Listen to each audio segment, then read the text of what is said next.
अरे वाह, मेरी बेटी आ गई रोजों के लिए। अरे माँ, रमजान का महीना लग चुका था, मैंने सोची क्यों ना बागी के बच्चे रोजे में अपने घर जाकर रखूं। अरे सासू माँ, ये बबीता इतनी जिद कर रही थी कि मुझको तो घर जाना है, बाकी के रोजे में घर ही जाकर रखूंगी। मैंने सोचा क्यों ना इसको पूछा आऊं। बिल्कुल सही किया बेटा। अरे हर लड़की की ख्वाहिश होती है अपने घर पर जाकर रमजान रखने की। हाँ, हर घर में लड़कियां आती हैं रमजान के मुबारक महीने में। अरे मेरी बहन आ गई है। अरे ये पिंकी क्यों नाराज हो गई है? अरे दीदी, मैं नाराज क्यों होंगी? हाँ, अरे तुम आधे रोजे तो अपने ससुराल में रख कर आई हो और आधे यहाँ रखोगी। हाँ, इससे अच्छा होता तुम वहीं रख लेती सारे रोजे। अरे शुरू में ही आ जाती, बड़ा वही मजा आता। अरे चल, अब आ तो गई हूँ। अरे दीदी, तुम तो पहले ही आ चुकी हो, भाभी कहाँ पर हैं? अरे बबीता तुम, अरे अभी कमी रह गई थी क्या घर भरने के लिए, जो ऊपर से तुम भी आ गई हो? क्यों क्यों भाभी, आपको खुशी नहीं हुई मुझको देखकर? यहाँ क्यों नहीं मटका, ये तेरे हाथ का खाना खाने के लिए थोड़ी ना आई है। हाँ, मेरे घर आई है और वैसे भी इसका घर भी है, ये भूल गई है क्या तू? अरे नहीं नहीं, मैं तो मजाक कर रही हूँ। अरे बबीता, मैं मजाक कर रही थी, इतनी उदास मत हो। चलो अब मैं जा रही हूँ खाना बनाने के लिए। और हाँ, एक अगर तुम्हारा मन करे तो मेरे साथ आ जाओ खाना बनवाने के लिए। हाँ, थोड़ी सी हेल्प हो जाएगी मेरी भी। अरे रमजान में क्या कम खर्चे होते हैं, ऊपर से ये आ जाती हैं सब अपने मायके चली आती हैं, जैसे कि फ्री का माल लुट रहा है, जाकर खा लो जितना खाया जाए, पहन लो जितना पहना जाए। अरे बिल्कुल भी नहीं, 100 रुपये तक नहीं दूंगी मैं इनको ईद पर। आने दो ईद को, फिर बताऊंगी मैं इन सबको। ऐसा डेरा डाल लिया है दोनों ने आकर, जैसे कि इनका ससुराल हो। अरे लड़कियां अपने मायके में अच्छी नहीं लगती, ससुराल में ही अच्छी लगती हैं, और ये तो ऐसे आई हैं भाज भाज कर। अरे माँ, मुझको लगता है भाभी को बिल्कुल भी खुशी नहीं हुई मुझको यहाँ पर देखकर, वो ऐसे गुस्से से तनतनाती हुई गई हैं। अरे बेटा, तू उसकी चिंता बिल्कुल ना कर। हाँ, उसको तो मैं देख लूंगी। अरे खुद तो मायके में जाती नहीं है, यहाँ पर डेरा डालकर बैठ गई है। ऐसा नहीं है कि 8-10 रोजे अपनी मायके में जाकर रख लूं। अरे सारे के सारे रोजे यहीं गुजारती है हर साल, और फिर तुझको सुना रही है।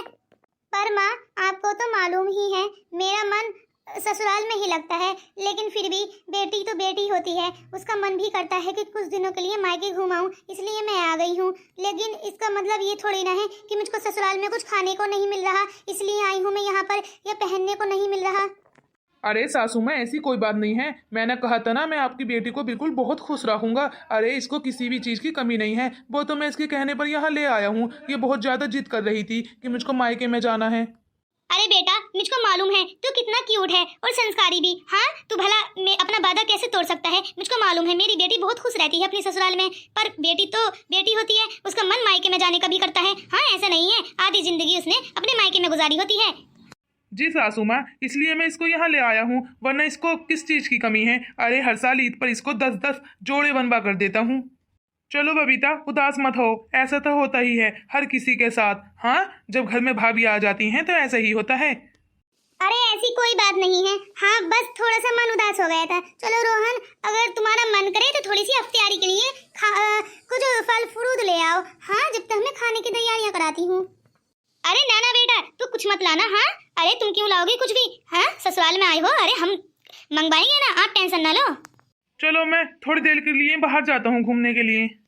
हाँ हाँ, अगर तुम्हारा मन हो रहा है बाहर घूमने का तो तुम घुमाओ, लेकिन इफ्तियारी तक टाइम पर आ जाना वापस। अरे बेटा, तू बिल्कुल भी टेंशन न करना, इसको सबक तो मैं सिखा कर ही रहूंगी। हाँ, ये समझती ही क्या है। हाँ, अरे जब माँ मायके में है तो बेटी क्यों सुने? हाँ, माँ मेरा पार्ट लेगी ना, लेकिन माँ याद रखना, राजी से ही कहना, कभी उनको दुख पहुँचे। अरे बेटी टेंशन न लेना तू। हाँ, मैं बिल्कुल राजी से ही समझाऊंगी, उसको सबक भी मिल जाएगा और काम भी हो जाएगा। अरे वाह, महारानी अख्तियार करने के लिए बैठ गई। ना ही तो खाने में कुछ बनवाया है और ना ही कुछ। पर भाभी, मैंने तो खाना आपके साथ थोड़ी सी हेल्प कराई है ना। अरे इतनी सी हेल्प से क्या होता है, खाना बनवाने से ही बनता है सारा। हाँ, इतना बहुत सारा बनवाया है, तुमने क्या ये केवल चाउमीन वगैरह बना ली है? अरे भाभी, कब का गुस्सा निकाल रही हो? अरे पिंकी, बड़ों के बीच में नहीं बोलते। आ गई है महारानी अपने ससुराल छोड़कर मायके में खाना खाने के लिए, अपना बचाती है। पर भाभी, ये घर तो मेरा भी है, जब मेरा मन करेगा मैं जब ही तो आऊंगी। हाँ, अरे शादी ही तो हो चुकी है, पर मेरा बचपन इसी घर में बीता है। बस मोटका, बहुत हो चुका है। हाँ, और कितना सुनाएगी तू मेरी बेटी को? जब तक मैं जिंदा हूँ, जब तक तू एक अल्फाज तक नहीं निकालेगी अपनी जुबान से। अरे जा अपने मायके। तू क्या मेरे सारा खाना खत्म करेगी? सारा नाच खत्म हो चुका है मेरा भी, ये नहीं है कुछ दिनों के लिए अपने मायके चली जाऊं।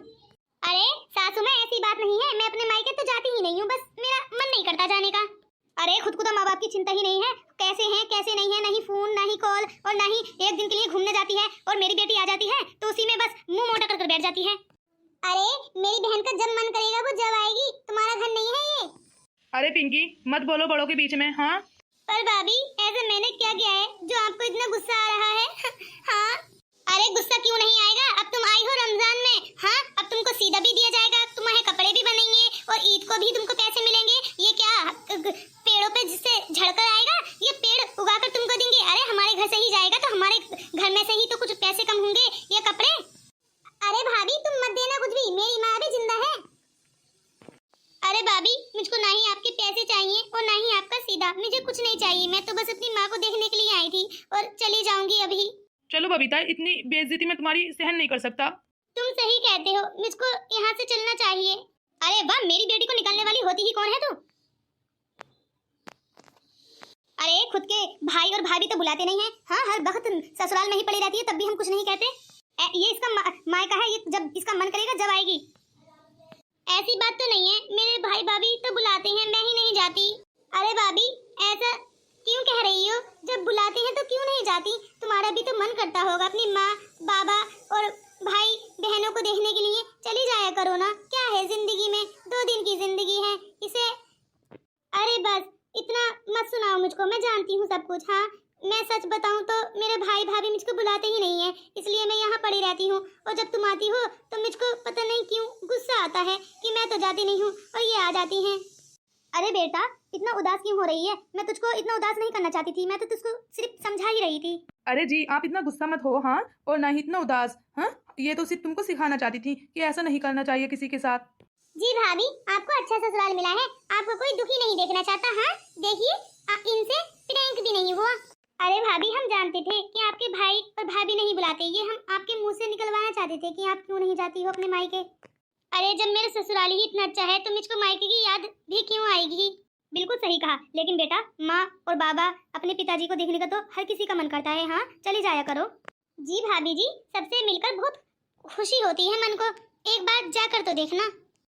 जी जी माँ जी सही कह रही हो। हाँ मैं घूम कर आऊंगी, तुमने बिल्कुल सही कहा। अरे मैं भी तो जाकर देखूं मेरे भाई और भाभी का क्या हाल है, जैसे मैंने बबीता के साथ किया, कहीं ऐसा ना हो वो मेरे साथ करें ऐसा। अरे बबीता मुझको माफ कर देना, आज के बाद मैं ऐसा नहीं कहूंगी। कोई बात नहीं है भाभी, ऐसा तो हो ही जाता है। चलो अब इफ्तियारी का वक्त हो चुका है। हाँ ये उदासी और खामोशी छोड़ो और चलो इफ्तियार करते हैं। दोस्तों अगर हमारी वीडियो आपको अच्छी लगी हो तो हमारी वीडियो को प्लीज लाइक एंड हमारे चैनल को सब्सक्राइब किए बिना तो जाना ही मत। प्लीज प्लीज रमजानुल मुबारक में एक सब्सक्राइब तो कर ही सकते हो। अरे किसी का भला ही हो जाएगा, इतना भला तो सोच ही सकते हो इस महीने में किसी का। अगर आपने मेरी फुल वीडियो देखी है तो प्लीज सब्सक्राइब कर जाना। सब्सक्राइब तो करना ही और कमेंट्स करके बताओ कि हमारी वीडियो कैसी लगी।